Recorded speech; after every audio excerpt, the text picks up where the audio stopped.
নমস্কাৰ আজিৰ ভিডিঅ'টোলৈ স্বাগতম জনাইছোঁ। আজি আমি অধ্যায় 14ৰ শক্তিৰ উৎসসমূহৰ বিষয়ে আলোচনা কৰিবলৈ আগবাঢ়িছোঁ। আজিৰ আলোচনাৰ বিষয়বস্তু হ'ল জীৱাশ্ম ইন্ধন কি, তাৰপিছত ইয়াৰ অসুবিধা। নেক্সট আমি শিকিম আলোচনা কৰিম এচিড বৃষ্টি কিদৰে হয় বা এচিড বৰষুণ কিদৰে সৃষ্টি হয়। নেক্সট 3 নম্বৰ আমি আলোচনা কৰিম জৈৱ ভৰ আৰু জৈৱ গেছ, বায়োমাছ আৰু বায়োগেছ কি, আৰু শেষত আমি শিকিম সৌৰ শক্তিৰ আমাৰ প্ৰয়োগ, সৌৰ শক্তি কি আৰু ইয়াৰ ক'ত ক'ত ব্যৱহাৰ কৰা হয়। তা প্ৰথমতে আমি আৰম্ভ কৰিছোঁ যে জীৱাশ্ম ইন্ধন। জীৱাশ্ম ইন্ধন বুলি কোৱাৰ লগে লগে যে ইন্ধন কি আমি আগতে পাইছোঁ যে জীৱৰ পদাৰ্থৰ দহনত তাপ শক্তি উৎপন্ন হয়, সেইবোৰকে ইন্ধন বুলি কোৱা হয়। ইন্ধন আমাৰ বিভিন্ন প্ৰকাৰৰ আছে। ভৌতিক ধৰ্মৰ ওপৰত ভিত্তি কৰি ইন্ধন 3 প্ৰকাৰৰ: গোটা ইন্ধন, জুলীয়া ইন্ধন আৰু কেঁচুৱা ইন্ধন। এতিয়া আমাৰ আৰু এবিধ ইন্ধন হ'ল, আমি আজি চাম, এইটো হ'ল আমাৰ জীৱাশ্ম ইন্ধন। এইটো কোৱা হয় ফসিল ফুয়েল বুলি কয়, জীৱাশ্ম ইন্ধন। জীৱাশ্ম ইন্ধন কি? জীৱাশ্ম ইন্ধন বুলি ক'লে আমাৰ পেট্ৰলিয়াম, কয়লা, প্ৰাকৃতিক গেছ এইবিলাক জীৱাশ্ম ইন্ধনৰ ভিতৰত পৰে। তো জীৱাশ্ম ইন্ধন কি বাৰু? তেনেহ'লে যে পৃথিৱীৰ খোলাটোত আবদ্ধ হৈ থকা উদ্ভিদ আৰু জীৱ জন্তুবোৰক জীৱাশ্ম বুলি কোৱা হয়। পৃথিৱীৰ আভ্যন্তৰীণ ভাগত জীৱাশ্ম হৈ থকা অতীজৰ পৰা উদ্ভিদ আৰু জীৱ জন্তুৰ পৰা আহৰণ কৰা ইন্ধনবোৰেই হৈছে আমাৰ জীৱাশ্ম ইন্ধন, বা অতি সংক্ষেপতে উদ্ভিদ আৰু প্ৰাণী দেহৰ পৰা আহৰণ কৰা ইন্ধনবোৰকে জীৱাশ্ম ইন্ধন বুলি কোৱা হয়। তো জীৱাশ্ম ইন্ধন কোনবিলাক? তেনেহ'লে পেট্ৰলিয়ামৰ পৰা কি উৎপন্ন হয়? আমাৰ পেট্ৰলিয়াম, পেট্ৰল, ডিজেল, কেৰাচিন উৎপন্ন হয়। কয়লা জীৱাশ্ম ইন্ধন হয়। প্ৰাকৃতিক গেছ এইবিলাক জীৱাশ্ম ইন্ধনৰ ভিতৰত পৰে। এতিয়া আমি জীৱাশ্ম ইন্ধনৰ অসুবিধাসমূহ কি কি, জীৱাশ্ম ইন্ধন ব্যৱহাৰ কৰিলে আমাৰ কি কি অসুবিধা হয়, এইটো এতিয়া আমি চাম। তা জীৱাশ্ম ইন্ধনৰ অসুবিধাসমূহৰ ভিতৰত 1 নম্বৰ হ'ল যে এইবোৰ কি অনৱীকৰণযোগ্য শক্তিৰ উৎস, অৰ্থাৎ এইবিলাক আমি পুনৰুদ্ধাৰ কৰিব নোৱাৰিম, শেষ হৈ যোৱাৰ সম্ভাৱনা থাকে। 2 নম্বৰ কি, এইবোৰ জ্বলালে আমাৰ উৎপন্ন হোৱা আমাৰ নাইট্ৰজেন, সালফাৰ আৰু কাৰ্বনৰ আম্লিক অক্সাইডে আমাৰ বায়ু প্ৰদূষিত কৰে, অৰ্থাৎ পৰিৱেশ হিতৈষী নহয়। নেক্সট 3 নম্বৰ কি, দহনৰ ফলত উৎপন্ন হোৱা কাৰ্বন ডাই অক্সাইডে সেউজগৃহৰ অত্যন্ত ক্ষতি সাধন কৰে। আৰু শেষত আমি কি ক'ম যে গোলকীয় উষ্ণতা বৃদ্ধি কৰি এচিড বৰষুণ উৎপন্ন কৰে। এইবিলাক আমাৰ জীৱাশ্ম ইন্ধনৰ অসুবিধা। আকৌ এবাৰ কৈছোঁ, জীৱাশ্ম ইন্ধনৰ অসুবিধাসমূহ কি কি? তেনেহ'লে যে জীৱাশ্ম ইন্ধনবোৰ আমাৰ অনৱীকৰণযোগ্য, ফলত প্ৰকৃতিৰ বুকুৰ পৰা নাইকিয়া হৈ যাব পাৰে। 2 নম্বৰ কি, এইবোৰ জ্বলালে উৎপন্ন হোৱা নাইট্ৰজেন, সালফাৰ আৰু কাৰ্বনৰ আম্লিক অক্সাইডবোৰে আমাৰ বায়ু প্ৰদূষিত কৰে। 3 নম্বৰ কি, দহনৰ ফলত উৎপন্ন হোৱা কাৰ্বন ডাই অক্সাইডে আমাৰ সেউজগৃহৰ অত্যন্ত ক্ষতি সাধন কৰে। আৰু অৱশেষত ক'ব পাৰি যে গোলকীয় উষ্ণতা সৃষ্টি কৰে, এচিড বৰষুণৰ সৃষ্টি কৰে আমাৰ জীৱাশ্ম ইন্ধনে। নেক্সট আমাৰ এচিড বৃষ্টিৰ সৃষ্টি কিদৰে হয় এইটো আমি আগবাঢ়িছোঁ। এচিড বৃষ্টিৰ সৃষ্টি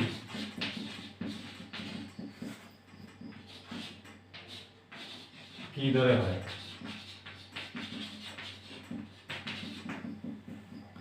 এচিড বৃষ্টিৰ সৃষ্টি কিদৰে হয়?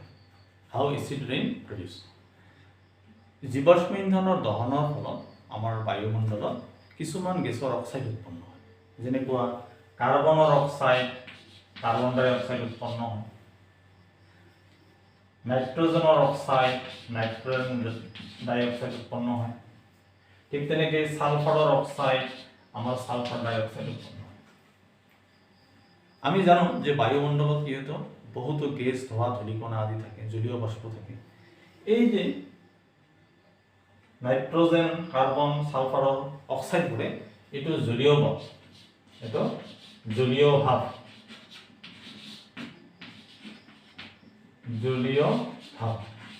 এই জলীয় ভাৱৰ লগত আমাৰ বিক্ৰিয়া কৰে, বিক্রিয়া করে আমার এসিড উৎপন্ন করে। এসিড কার্বন ডাই অক্সাইডে জলীয় বাষ্পর লগত বিক্রিয়া করে কার্বনিক এসিড উৎপন্ন করে। কার্বনিক এসিড কি করে?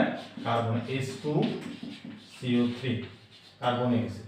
ঠিক তেনেদৰে নাইট্ৰজেনৰ অক্সাইড, নাইট্ৰজেন ডাই অক্সাইড এই জলীয় বাষ্পৰ লগত বিক্ৰিয়া কৰে আমাৰ নাইট্ৰিক এসিড উৎপন্ন কৰে। ঠিক তেনেকৈ সালফাৰ অক্সাইড, সালফাৰ ডাই অক্সাইডে জলীয় বাষ্পৰ লগত বিক্ৰিয়া কৰি আমাৰ সালফাৰিক এসিড উৎপন্ন কৰে, H2SO4। আৰু এই এসিডসমূহ বৰষুণৰ টোপালৰ সৈতে মিহলি হৈ পৃথিৱীত পৰে আৰু ইয়াকে এসিড বৰষুণ বা অম্ল বৰষুণ বুলি কোৱা হয়।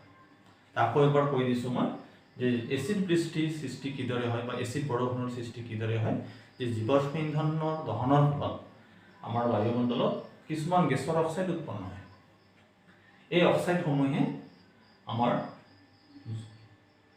জলীয় ভাপৰ লগত বিক্ৰিয়া কৰি বা জলীয় বাষ্পৰ লগত বিক্ৰিয়া কৰি আমাৰ এসিড উৎপন্ন কৰে আৰু এই এসিডসমূহে বৰষুণৰ পানীৰ সৈতে লগ লাগি পৃথিৱীত পৰেহি আৰু এইদৰে এসিড বৰষুণৰ সৃষ্টি হয়। তো এসিড বৰষুণ সৃষ্টি হৈ গ'ল। এসিড বৰষুণৰ ফলত আমাৰ বিস্তৰ ক্ষতি সাধন হয়। এতিয়া নেক্সট আমি চাম জৈৱ ভৰ আৰু জৈৱ গেছ। এইটো আমি চাম।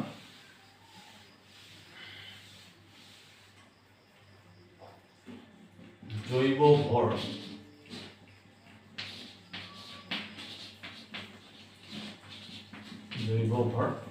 আৰু জৈৱ গেছ।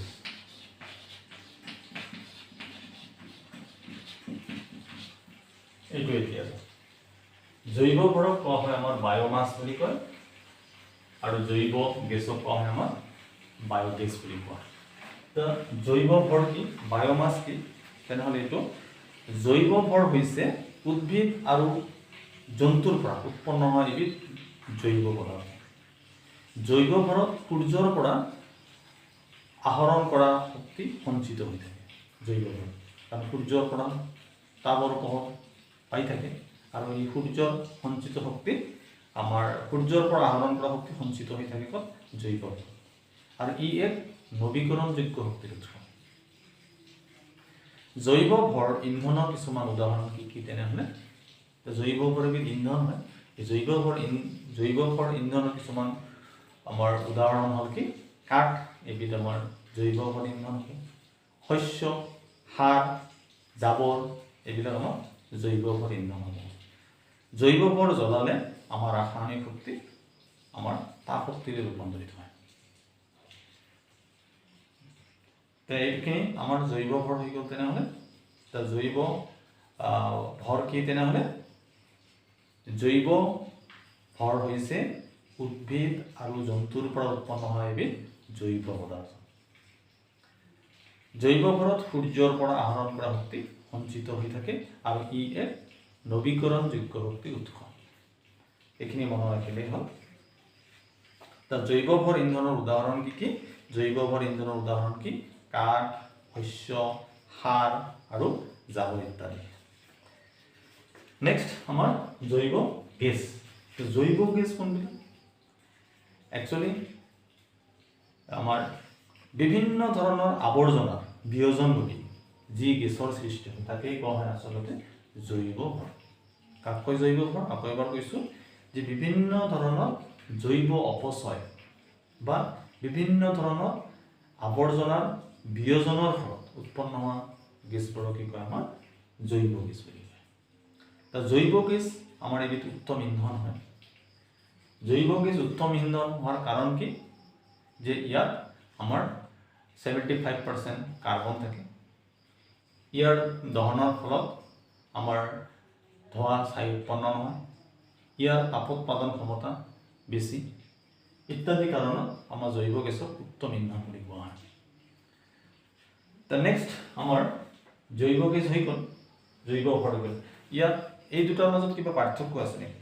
এই দুটাৰ পাৰ্থক্য চোৱা যাওক, জৈৱ ভৰ আৰু জৈৱ গেছৰ পাৰ্থক্য।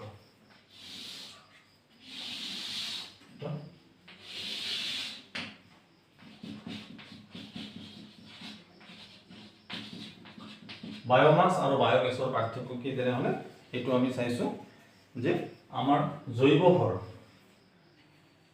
ভৰত কি হয়? ধোঁৱা সৃষ্টি হয়। ইয়াত আমাৰ ধোঁৱা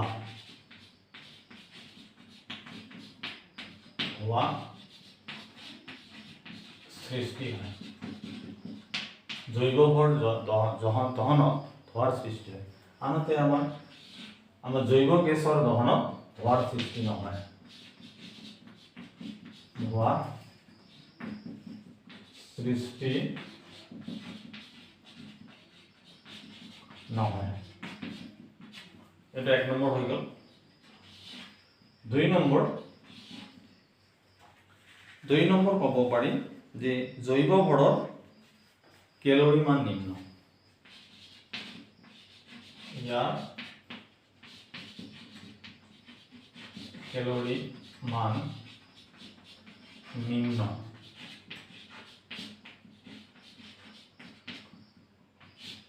আনহাতে আমাৰ জৈৱ গেছৰ কেলৰি মান উচ্চ, বা ইয়াৰ কেলৰি মান উচ্চ। নেক্সট 3 নম্বৰ আৰু এটা চোৱা যাওক, আমাৰ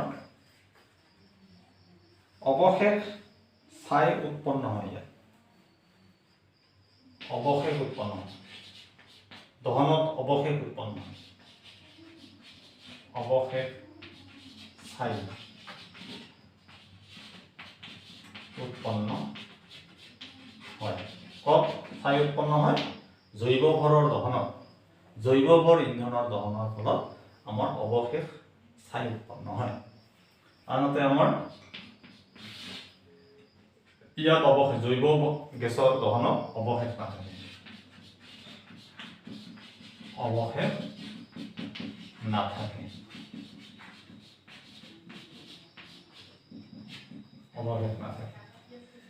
এইখিনি আমাৰ মনত ৰাখিলে হৈ যাব। তিনিটা মনত ৰাখিলে হ'ল। জৈৱ ভৰ আৰু জৈৱ গেছৰ পাৰ্থক্য কি? আকৌ এবাৰ কৈ দিছোঁ যে জৈৱ গেছৰ দহনত ধোঁৱাৰ সৃষ্টি হয়। আনহাতে জৈৱ ভৰ ইন্ধনৰ দহনত ধোঁৱাৰ সৃষ্টি হয়। আনহাতে জৈৱ গেছৰ দহনত ধোঁৱাৰ সৃষ্টি নহয়। 2 নম্বৰ কি? যে জৈৱ ভৰ ইন্ধনৰ কেলৰি মান নিম্ন, আনহাতে জৈৱ গেছৰ কেলৰি মান উচ্চ। 3 নম্বৰ কি? যে জৈৱ ভৰ ইন্ধনৰ দহনৰ ফলত অৱশেষ ছাই উৎপন্ন হয়। আনহাতে জৈৱ গেছৰ দহনত কোনো অৱশেষ নাথাকে। এই তিনিটা মনত ৰাখিলেই হ'ব।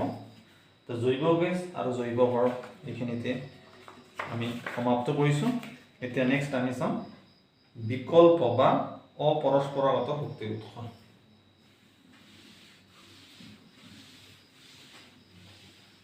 বিকল্প বা অপৰস্পৰাগত শক্তিৰ উৎস আমি কিয় বিচৰা উচিত, এইটো আমাৰ দৰকাৰী। বিকল্প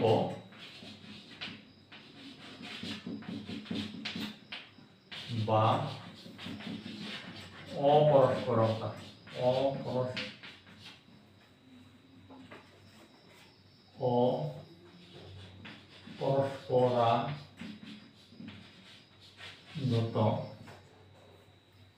শক্তিৰ উৎস।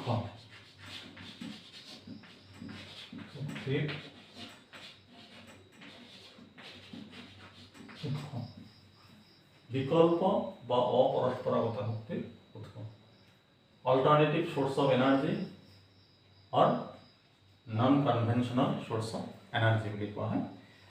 তা আমি বিকল্প শক্তিৰ উৎস কিয় বিচাৰিব লাগে? ইয়াৰ কথাটো হ'ল কি যে প্ৰযুক্তিবিদ্যাৰ বিকাশৰ লগে লগে আমাৰ শক্তিৰ চাহিদা দিনক দিনে বাঢ়ি আহিছে আৰু আমি আগৰ পৰাই ব্যৱহাৰ কৰি থকা যিবিলাক শক্তিৰ উৎস এইবিলাক হ'ল আমাৰ নৱীকৰণ অযোগ্য শক্তিৰ উৎস। গতিকে আন শক্তিৰ আমাৰ অন্যান্য উৎস আমি অনুসন্ধান কৰা উচিত। তেনেহ'লে আমি কিয় বিকল্প শক্তি বা অপৰস্পৰাগত শক্তিৰ উৎস বিচৰা উচিত, অনুসন্ধান কৰা উচিত? তেনেহ'লে কি প্ৰযুক্তিবিদ্যাৰ বিকাশৰ লগে লগে কি হৈছে শক্তিৰ চাহিদা, আমাৰ শক্তিৰ চাহিদা দিনক দিনে বাঢ়ি আহিছে। আৰু দ্বিতীয়তে কি আমাৰ আগৰ অতীজৰে পৰাই যিবিলাক শক্তিৰ উৎস ব্যৱহাৰ কৰি থকা হৈছে আটাইবোৰে আমাৰ নৱীকৰণ অযোগ্য শক্তিৰ উৎস। এইবিলাক এটা সময়ত শেষ হৈ যোৱাৰ সম্ভাৱনা থাকে। সেইবাবে আমি শক্তিৰ বিকল্প উৎস বিচৰা উচিত। এইটো আমাৰ হৈ গ'ল। এতিয়া আমি শেষলৈ আগবাঢ়িছোঁ সৌৰ শক্তি, চলাৰ এনাৰ্জি, যিটো ইম্পৰ্টেণ্ট হয় এইটোলৈ আগবাঢ়িছোঁ। সৌৰ শক্তি, সৌৰ শক্তি, সোলাৰ এনাৰ্জি। সৌৰ শক্তি কি আচলতে? সূৰ্যৰ পৰা আহৰণ কৰা শক্তিবোৰক কি কয়? সৌৰ শক্তি। আমাৰ সৌৰ শক্তি আমি সকলো শক্তিৰ মূল উৎস সৌৰ শক্তি। সৌৰ শক্তি বিভিন্ন কামত ব্যৱহাৰ কৰিব পাৰি। এটা সৌৰ শক্তিৰ সুবিধা আৰু অসুবিধাসমূহ কি কি এইটো প্ৰথমতে মই ক'ব বিচাৰিছোঁ যে সৌৰ শক্তিৰ সুবিধাসমূহ কি কি? যে সৌৰ শক্তি সকলোতেই পোৱা যায়। নাম্বাৰ 2 কি? সৌৰ শক্তিয়ে পৰিৱেশ প্ৰদূষিত নকৰে, অৰ্থাৎ পৰিৱেশ হিতৈষী হয়। 3 নম্বৰ কি? আমাৰ সৌৰ শক্তি এবিধ নৱীকৰণযোগ্য শক্তিৰ উৎস। এইটো 4 নম্বৰ কি? সৌৰ শক্তিৰ ব্যয় হোৱা খৰচৰ পৰিমাণ অতি কম। সৌৰ শক্তিৰ ব্যয় হোৱা খৰচৰ পৰিমাণ তেনেহ'লে কি অতি কম হয়। এইকেইটা হ'ল আমাৰ সৌৰ শক্তিৰ আমাৰ এডভান্টেজ বা আমাৰ সুবিধা। আকৌ সুবিধাখিনি কৈ দিছোঁ যে সৌৰ শক্তিৰ সুবিধাসমূহ কি কি? সৌৰ শক্তি সকলোতেই পোৱা যায়। 2 নম্বৰ কি? সৌৰ শক্তি আমাৰ পৰিৱেশ বিনষ্ট নকৰে, অৰ্থাৎ পৰিৱেশ হিতৈষী। 3 নম্বৰ কি? সৌৰ শক্তি এবিধ নৱীকৰণযোগ্য শক্তিৰ উৎস হয় আৰু সৌৰ শক্তিৰ ব্যয় হোৱা খৰচৰ পৰিমাণ কম। এতিয়া অসুবিধাসমূহ কি কি আছে? ইয়াৰ সুবিধা হ'ল, ইয়াৰ অসুবিধাও নথকা নহয়, ইয়াৰ অসুবিধাও আছে। ইয়াৰ অসুবিধা কি? ভেৰি চিম্পল, যে সৌৰ শক্তি মানে সূৰ্য দিনতহে ওলায়, ৰাতি নোলায়। তেতিয়া 1 নম্বৰ অসুবিধা হ'ল কি যে ৰাতি ব্যৱহাৰ কৰিব নোৱাৰি, সৌৰ শক্তিক ৰাতি ব্যৱহাৰ কৰিব নোৱাৰি। 2 নম্বৰ কি? মেঘাচ্ছন্ন বতৰত আমাৰ সৌৰ শক্তিয়ে কাম নকৰে। 3 নম্বৰ কি? ইয়াৰ সংযোগী খৰচ কম, মানে বেছি। সৌৰ শক্তিৰ আমাৰ সংযোগ ইনষ্টলেশ্যন কৰা খৰচটো বেছি হয়। এইখিনি হ'ল সৌৰ শক্তিৰ আমাৰ অসুবিধা। তেনেহ'লে সৌৰ শক্তিৰ অসুবিধা কি? ৰাতি ব্যৱহাৰ কৰিব নোৱাৰি, মেঘাচ্ছন্ন বতৰত ইয়াৰ ব্যৱহাৰ কৰিব নোৱাৰি, আৰু ইয়াৰ সংযোগকাৰী খৰচ বেছি। ইনষ্টলেশ্যন যিটো কষ্টিং সেইটো বেছি হয়। নেক্সট আমি ইম্পৰ্টেণ্ট শিকিম এতিয়া যে সৌৰ শক্তিৰ আধাৰত ক্ৰিয়া কৰা সঁজুলি। ভেৰি ইম্পৰ্টেণ্ট এইটো। সৌৰ শক্তিৰ আধাৰত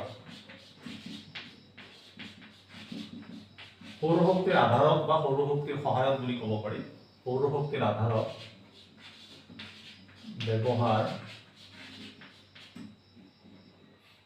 ব্যৱহাৰ কৰা সঁজুলি।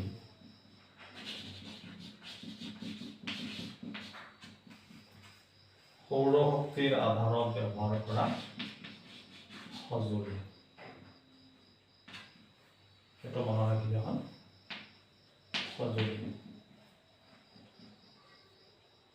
নেক্সট তেনেহ'লে সৌৰশক্তিৰ আধাৰত আমাৰ তিনি ধৰণৰ সঁজুলি ব্যৱহাৰ কৰা হয়। কি কি তিনি ধৰণৰ? এটা হ'ল আমাৰ তিনি ধৰণৰ সঁজুলি কি কি ইয়াত মই দেখাই দিছোঁ। সৌৰশক্তিৰ আধাৰত বা সৌৰশক্তিৰ ব্যৱহাৰৰ কৰি আমাৰ ব্যৱহাৰ কৰা সঁজুলি তিনিবিধ। এটা হ'ল আমাৰ সৌৰ চুলা। সৌৰ চুলা এটাক ইংলিছত কয় সোলাৰ কুকাৰ। ইয়াক ক'ত ব্যৱহাৰ কৰা হয়? এই ৰন্ধন কাৰ্যত ব্যৱহাৰ কৰা হয়। ৰন্ধন কাৰ্যত ব্যৱহাৰ হয়।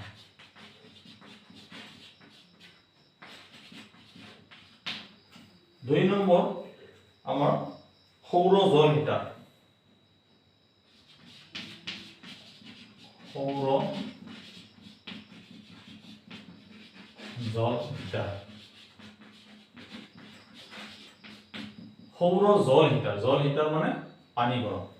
সৌৰ শক্তিৰ সহায়ত এইটো পানী গৰম কৰা হয় বা সোলাৰ হিটাৰ বুলিও কয় সংক্ষেপতে সোলাৰ হিটাৰ।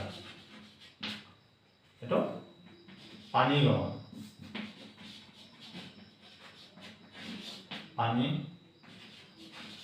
কৰা হয়।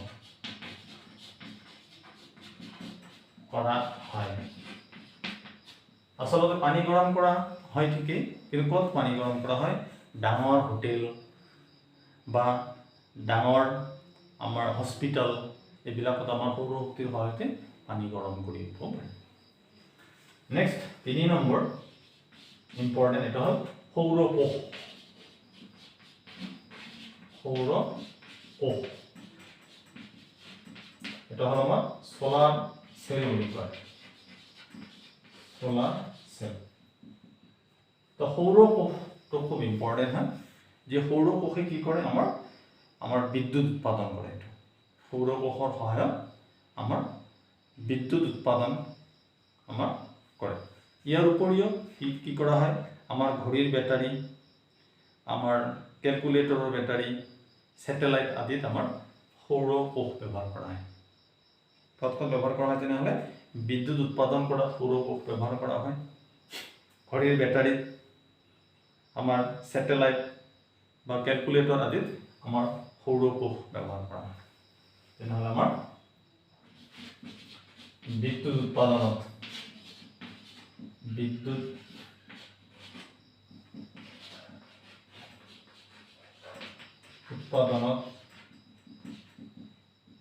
আমাৰ সৌৰ কোষ ব্যৱহাৰ কৰা হয়। তাৰপৰে আৰো কি কি ক'ত ব্যৱহাৰ কৰা হয়? ক্যালকুলেটৰত, তাৰপিছত আমাৰ স্যাটেলাইট, তাৰপিছত ক'ত ব্যৱহাৰ কৰা হয়? ঘড়ী। এইবিলাক আমাৰ সৌৰ কোষ ব্যৱহাৰ কৰা হয়। আমাৰ এইখিনিয়ে তেনেহ'লে সৌৰ কোষৰ আধাৰত, সৌৰ শক্তিৰ আধাৰত ব্যৱহাৰ কৰা আমাৰ তিনিবিধ সঁজুলি কি কি?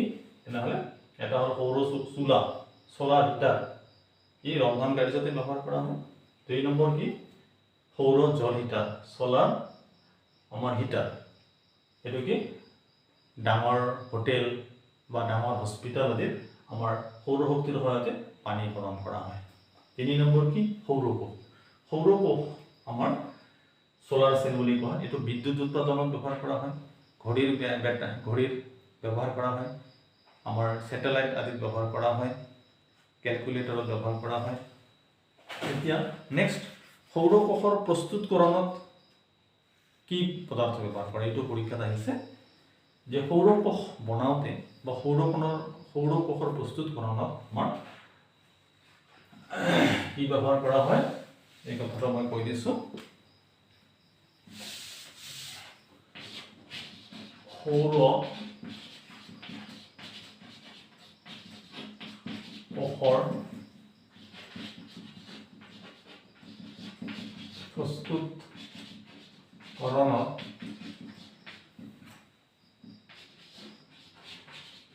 কি ব্যৱহাৰ হয়?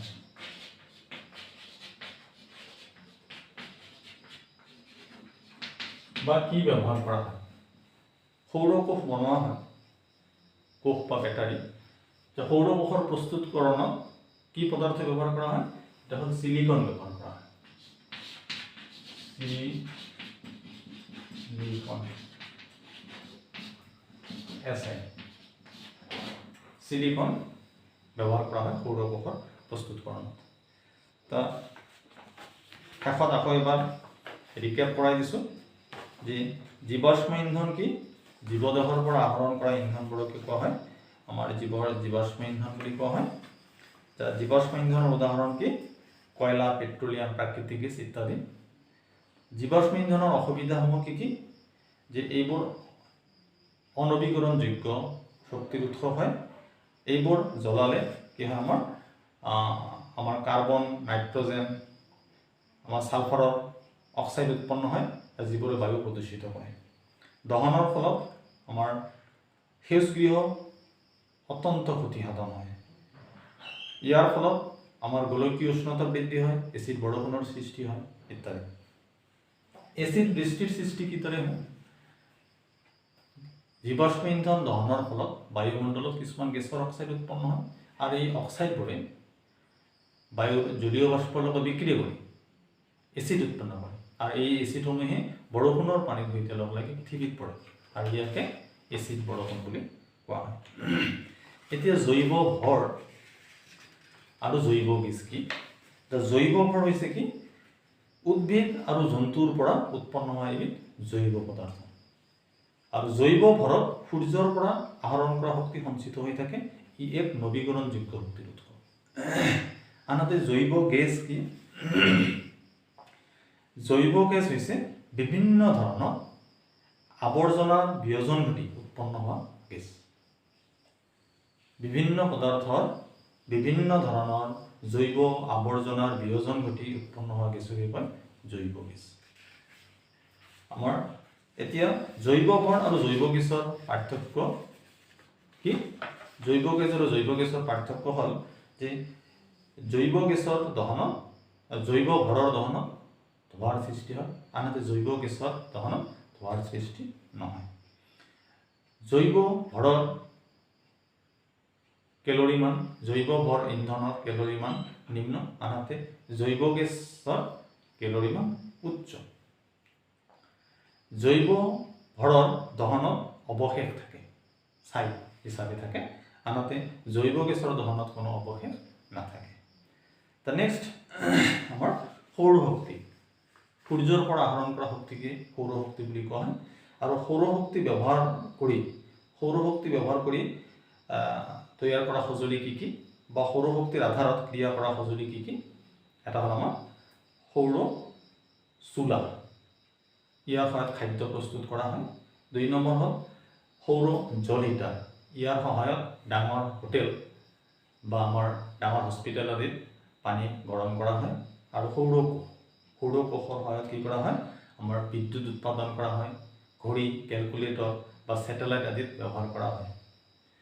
এতিয়া সৌৰ কোষৰ প্ৰস্তুতকৰণত আমাৰ সিলিকন পদাৰ্থ ব্যৱহাৰ কৰা হয়। আজিলৈ ইমানতেই সামৰিছোঁ। ভিডিঅ'টো চোৱাৰ কাৰণে ধন্যবাদ জনাইছোঁ।